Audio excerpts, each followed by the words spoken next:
Hello, welcome to Undisputed Boxing.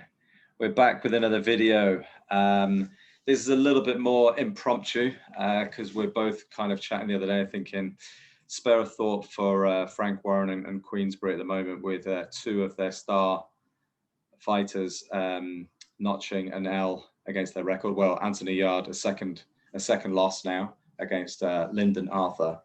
Don't know where we start with this. We'll start with Daniel Dubois. Rick, now that we've had a week to sort of sit on it and think about, obviously watched a lot of interviews and read a lot of reports, and obviously it's now come out that it was a pretty severe injury that he's got, and looking like it could be 6 months until he comes back in the ring. What's your, now that you've had a week to think about it, what do you reckon? What's next for him? It's also bad for BT, by the way. They applied a lot of money into that guy and Yard, so they'll be sick as parrots as well. Just one thing I think we should just touch on before, like who they fight next and what they should do, because you're right, Dubois is going to be out for some time with an injury like that, so he's not going to be fighting first half of the year. I wouldn't think. I think the earliest we'll see him out is maybe July, might even be in September. But this quit thing. I mean, everyone seems to got into a little bit of a spat about this, and it's like, even if his eye was falling out and it was the right thing to do, it's still a quit. Now, the argument isn't to me he quit or not. He quit. There's no debate in it.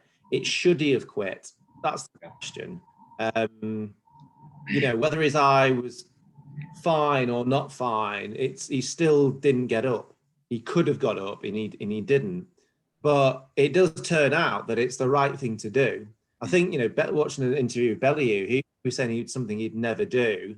And unfortunately, if you have that in you where you are thinking of your future and you're thinking of your health, which any sane, logical person should be, but boxers aren't always like that.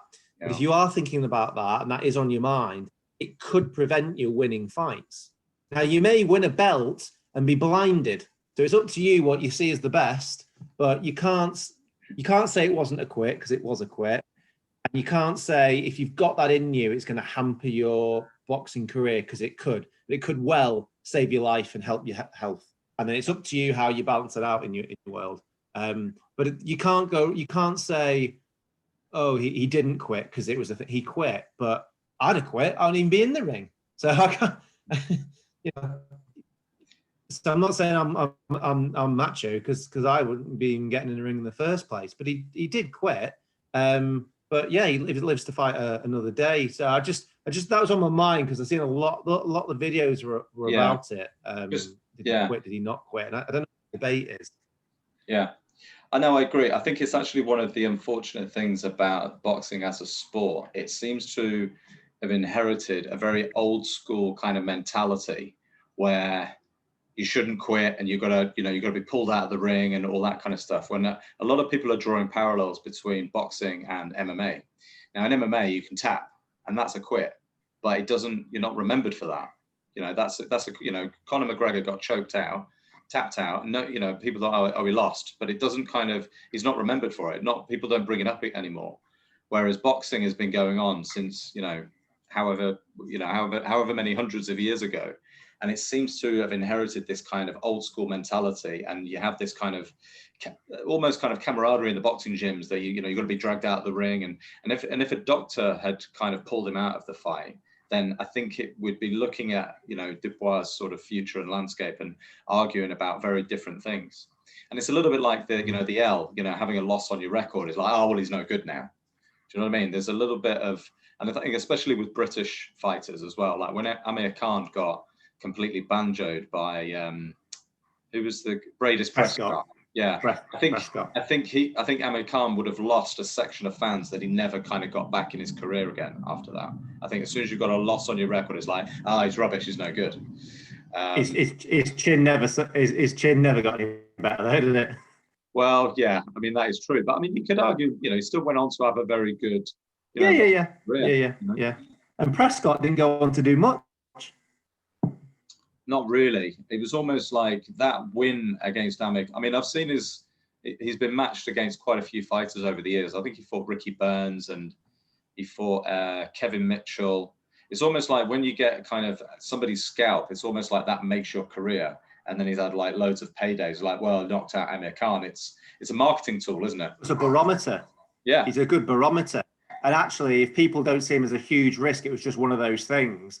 Yeah, you're right. You can make a career out of one night or one punch. Actually, they'll bring him in. Everyone's heard of him. It's like but you're right. That MMA thing's a good example. And I remember when McGregor did tap out. I'm sure Tyson Fury put something like, because he's got links to Ireland, doesn't he? Being Irish, being gypsy and that, and he's like, oh, proper gypsies would never tap out. Coming on with the macho side to it, you'd have to choke me out to see it. But you're right. It's are they too macho for their own good? But it's in the culture. It'd be hard to shift. And I'm not just saying it because it's you look at any of them. Brooks was a quit, but he had bad damage and went on to have other fights, and he may have not been able to do that. I don't so much think the Joshua fight was a quit. I get the feeling he didn't. I get the feeling he didn't fancy it, but it wasn't quite a quit because he was stood up. And the ref said, "Are you all right to continue?" Yeah, and then he waved it off. So I don't quite see that as a quit, but I don't think he fancied it. He didn't. He didn't. Yeah.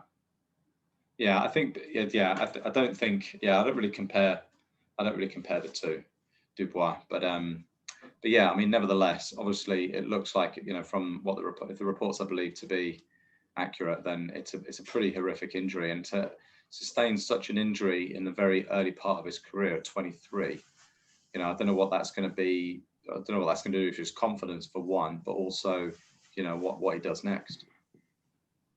Well, let's talk about his path then. I mean, for me, he needs a long layoff, and he needs a journeyman fight. He needs a blast out. He needs some of the clowns he was fighting before this, to be honest, just to get his confidence up.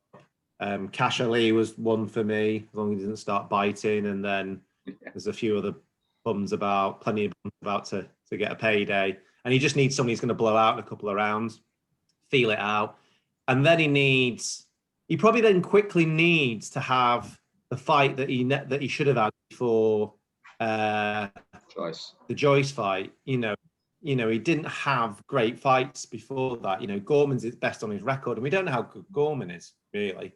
So he needs a Marius back, like I think you've said that before, and then who's not going to give him much problems. Who's going to give him probably some good work, actually, because he's got a hell of a chin, and he may even go 12 rounds, and it will be good for him to get 12 rounds under his belt after blowing someone out probably quite quickly. And then after those two fights, he's probably ready for maybe not back to Joyce level, but, another eye-catching fight, whether Price is still about or where's, because this will be now probably early 2022. Where's Chisora at that stage? Has he been beaten a few more times and he's coming down the levels?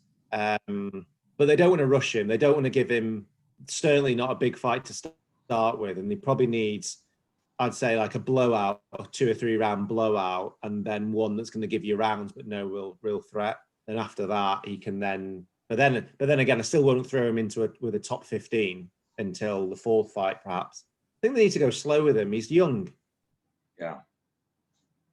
Yeah, I think so. Yeah, I think he's probably not going to be back maybe till next July, August time anyway, with this injury, a long layoff. And then, if you can get 2 or 3 fights in next year, and then, I think against maybe top 50, top 60 guys, get world ranked again. And then, what about the trainer situation? Do you reckon he needs a new trainer? Would you switch his trainer? Martin Bowers, who he's with at the moment, do you think he maybe needs a more marquee kind of trainer in his corner to then maybe add a few things to his bow? Because it does still feel quite, I don't know, one-dimensional, really. I don't know. I mean, I've still never really been. Do you know what? Do you know what?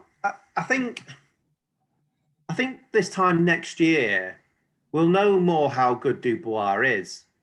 not through Dubois fights, but through Joyce's fights. Because this time next year, Dubois may have had a blowout and a decent 12-rounder with Wax, and we still won't know how good he is from his performance. But by then, you'd have thought Joyce would have fought 2 fights by then that should have gone up even in more levels. Because Dubois was, other than the eye being damaged, which, don't get me wrong, that was Joyce's, good work. He was in that fight, and he was winning on some of the scorecards, and it was close. So if that happened, I know it's all ifs and buts. I just don't think he's not that far away from Joyce. But how is Joyce? So by this time next year, he'd have had 2 fights coming back. Joyce may have, I don't know, he could have taken on Usyk and beaten Usyk, and then defended it against, I don't know, an Andy Ruiz or something, or a Parker. Yeah. I mean, these are all, or he may have beaten Parker and then got beaten off Usyk. Yeah. And then you're like, bloody hell, Joyce, even though he's robotic and not the best style, he's probably around the top 5. And Dubois was close with him. And Dubois is young. And then you'd think, actually, could Dubois then, chin a White or something like that? So have to see. It's a very awkward style. It's a very awkward style, Joyce's. So it's really hard to judge how good Dubois is on that fight, because I don't think we know how good Joyce is, and he's very awkward. So yeah, I know you asked me about the trainer, but it's almost like I don't think things are going terrible at the moment. So I wouldn't. I think at the moment it feels terrible. I think in the medium term it will turn out not to be that bad. Yeah. So why rock too much? Yeah, I think there's a couple of things that are going to happen here now, though, because Daniel Dubois is going to, obviously he's had that terrible injury. Is that going to play on his mind? Is it going to have some sort of psychological damage when he, going into his next fight? Is it going to rock his confidence? And the other thing is, there's fighters out there that maybe didn't fancy fighting him before. They're like, actually, I quite fancy having him now. I could probably take him on, and then putting it on him a little bit, or maybe riding it out for 4 or 5 rounds, wait for him to gas out, and then apply the pressure. There's a game plan. There's a lot more data now to work with Dubois, where you can actually put a decent game plan together and do a number on him. Probably, but he was going to get this as he stepped up anyway. Yeah. As soon as he got in with the Whites and AJs and people like that, people were going to be less bothered about him and fire back at him and whatnot. So I think the bigger danger is not if people are going to see a weakness in him. It's more himself, and that's why I think he needs a blowout fight, so he gets back in that ring and cleans someone out in 2 or 3 rounds, and he just has a fight under his belt that it's just done. You know what I mean? And then a whack who isn't going to really give much danger, but you get good rounds. And I think after 2 fights, you're going to be ready. You should be a bit more over it, as long as it doesn't flare up again. Yeah. Like it broke, but the other eye. Yeah. Yarde's a bit more tricky. Yeah. Watch this space. Yeah. What's your take on this situation? Yarde's is a bit more. That's a bit more tricky with me because.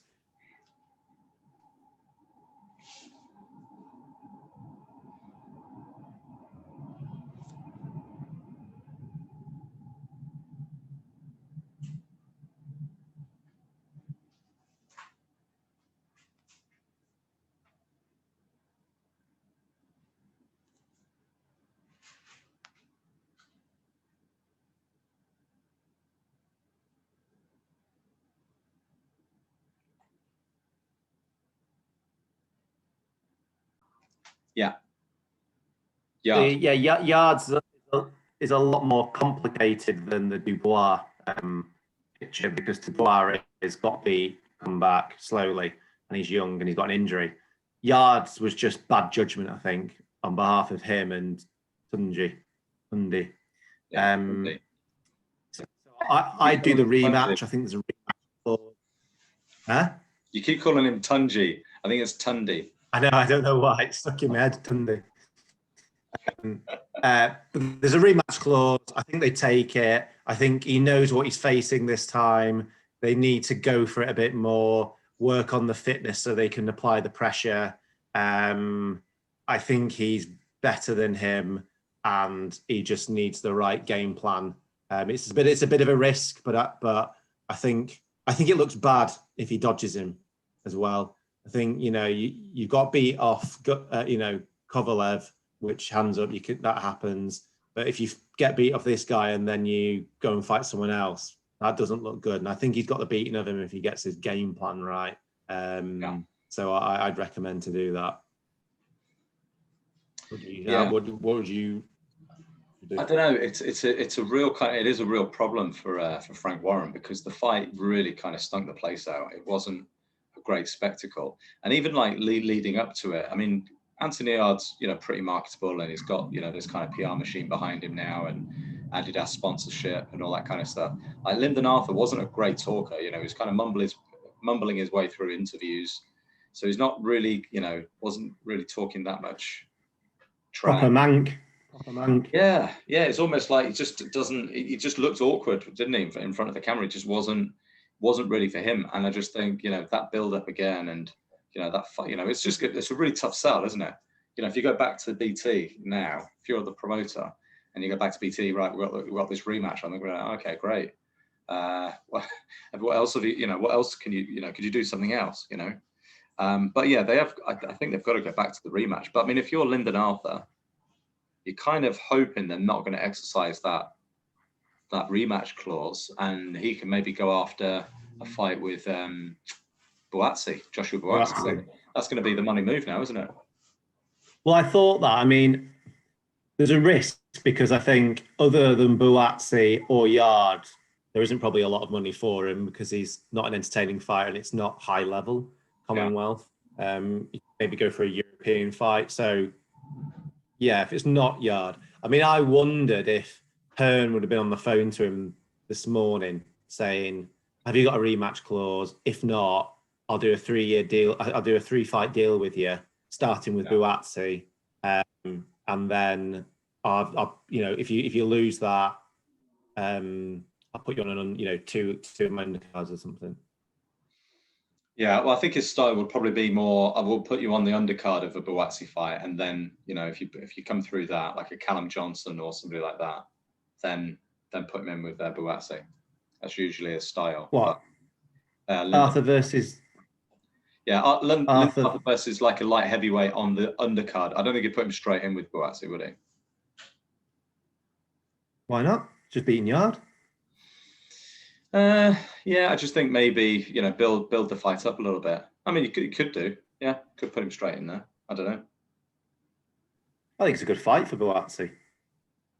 I don't know, but I just think what Eddie Hearn's like. He loves to sell a fight. He loves like the the trash talkers, and it's a complete 50-50. It's going to be an absolute war. When you look, those are the kind of the sound bites that he comes out with. People aren't going to subscribe to that if they've just watched Lyndon Arthur again, because he's one of those. He's obviously got a perfect style that can get the result, get the win. Small hall shows, and obviously Warren and Yarde have taken a punt on getting that belt and getting back into a high position with the WBO, and they've made a bit of a misjudgment, haven't they? Well, I mean, for me, it's why would you put him on an undercard and show everybody how boring he is, and then feed him to Buatsi?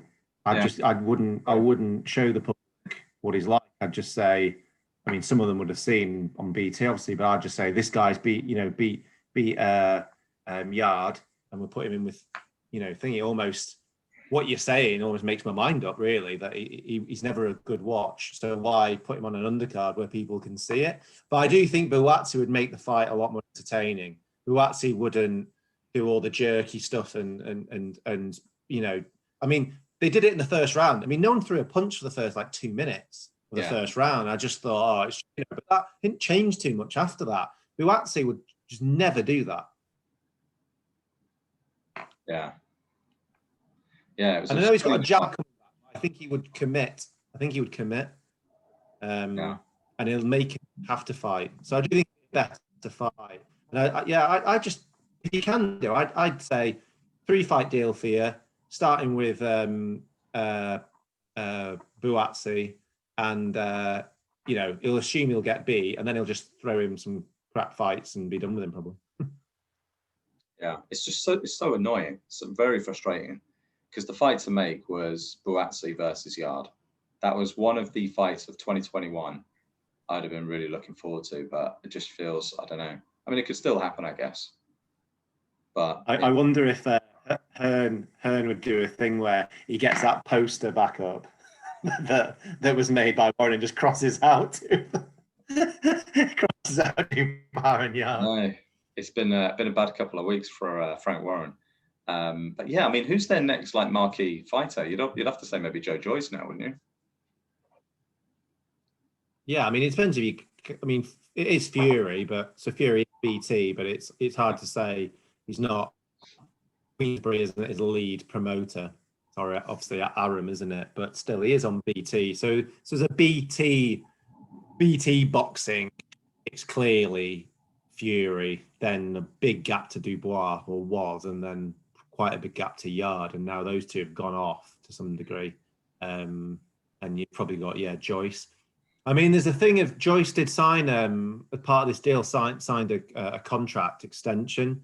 Yeah, he did. But he has said it's a very short one. And then I saw Warren get pushed on that, and he wouldn't divulge. So I reckon it's only maybe one fight. Right. Yeah.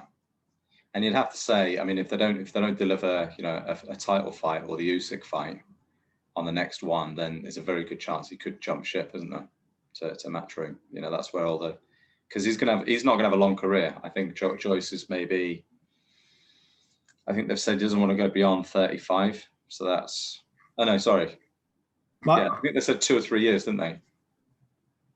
My prediction is with Joyce, is thinking about it more now, is he'll get to early next year, nothing will come of it, and he'll get out the contract somehow, and Frank will be, it was amicable, but basically he just couldn't get him the fight he wants. He goes to Matchroom, and there he's got Parker, Usyk, all those. That'd be another bitter pill that he'll be swallowing, where he'll be like, well, we just thought it was the right thing to do, like, why? Basically, you just couldn't deliver. Why you lose all your fighters in the end. Yeah. I know, poor old Frank. Let's hope, he can have a good end to the year. I don't know if there's any more. He's all right. I don't think there's any more Frank Warren fights between now and the end of the year. He's done now, yeah. BT's done. Yeah. Right. Okay. All right. Let's wrap it up, and then we are going to do a prediction on Callum Smith, Canelo versus Callum Smith next Sunday as well, aren't we? Yeah. So we're going to get the review of AJ Pulev and the card. AJ Pulev and the card. Yeah. All right. Cool.